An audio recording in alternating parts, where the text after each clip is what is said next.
Ito na yung large na bonsai pot na pinagagawa ko. Ang dip niya mga 8 inches. 8 inches ang dip niya.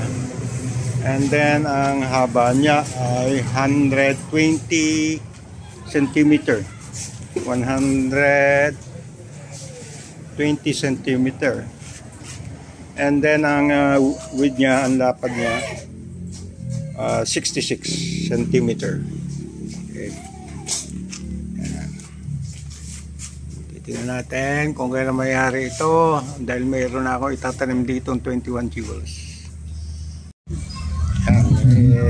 Hinahagod na. May korte na siya.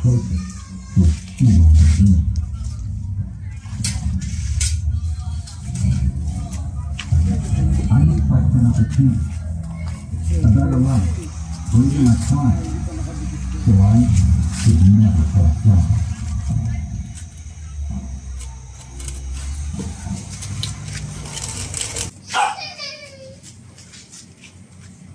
Pinatitigas pa. O ayan. Ano na. Nabuo na ang big bonsai pot. Pinaliktad na. So lihan na lang at pintura ang kulang.